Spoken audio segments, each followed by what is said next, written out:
Salut à tous, ici Benjamin Blanchard. Bienvenue sur ma chaîne où l'on explore ensemble le monde passionnant des technologies modernes.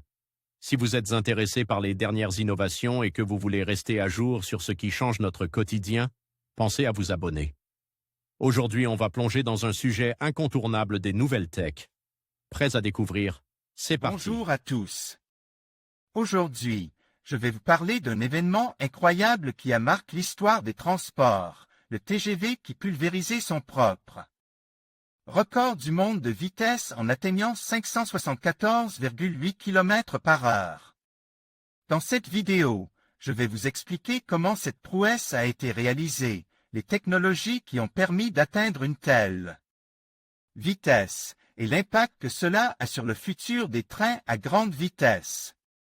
Restez avec moi pour découvrir les coulisses de cette aventure ferroviaire exceptionnelle. Un TGV français de série, amélioré et transformé en véritable laboratoire roulant, a réussi ce mardi 3 avril 2007 à atteindre la vitesse de 574,8 km/h, pulvérisant ainsi son propre record qui était auparavant de 515,3 km/h.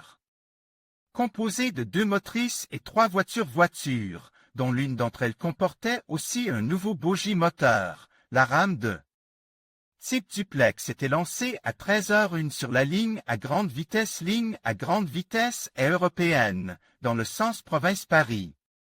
À bord du train, barre de plus de 200 capteurs avaient pris place plusieurs dizaines de techniciens ainsi que des invités de marque, dont le PDG d'Alstom Patrick Kron, la présidente de la SNCF Anne-Marie Hydrac, ainsi qu'Hubert Duménil, président de Réseau Fer de France, RFF, et Guillaume Pépi, numéro 2 de la SNCF.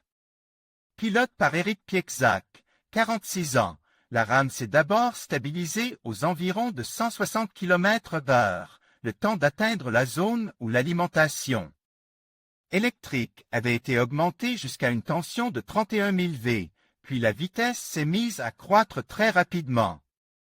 Les 200, 300, puis 400 km/h ont été atteints avec une aisance remarquable, ne laissant transparaître aucune trace d'effort des moteurs, qui avaient pourtant été gonflés à 25 000 CV.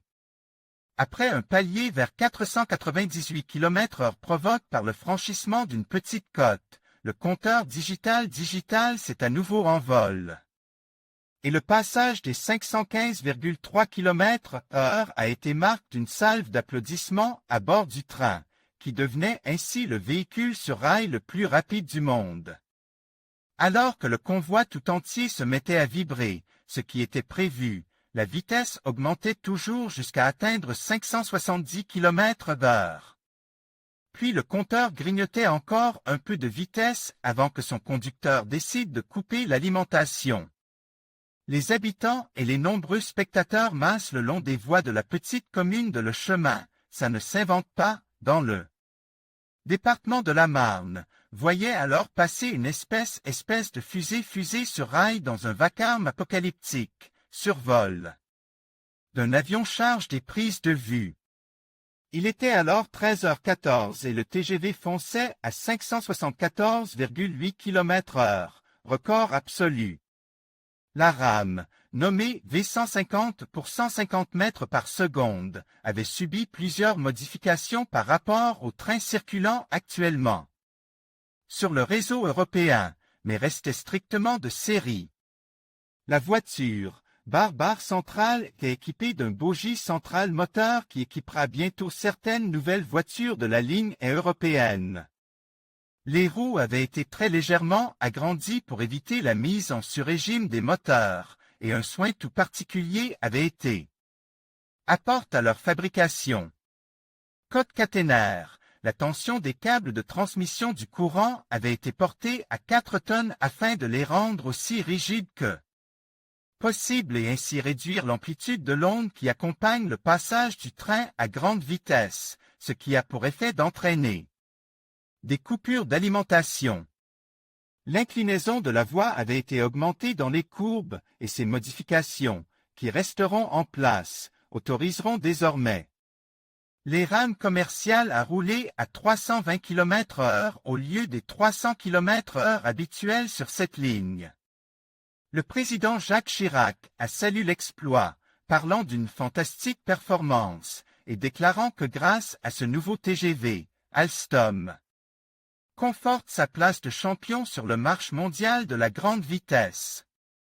Patrick Tranois, directeur de la LGV et à Réseau Fer de France, RFF, confirme que la vitesse espérée lors de cet essai était bien de 570 km/h, but pleinement atteint, et qu'au-delà on serait entré dans un domaine totalement inconnu avec des risques de rupture de la caténaire.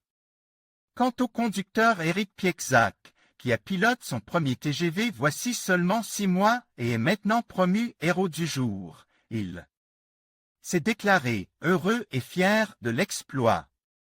Ci-dessous, les images de l'exploit, capturées durant le reportage en direct de la chaîne de télévision française France 2. En conclusion, le TGV a une fois de plus démontré son incroyable potentiel en pulvérisant son propre record du monde de vitesse avec 574,8 km/h. Cet exploit technologique souligne non seulement l'ingéniosité de l'ingénierie française, mais aussi l'engagement envers l'innovation dans le domaine des transports. Alors que nous regardons vers l'avenir, il sera passionnant de voir comment cette avancée influencera le développement des trains à grande vitesse et la mobilité durable. Merci de nous avoir suivis dans cette aventure fascinante.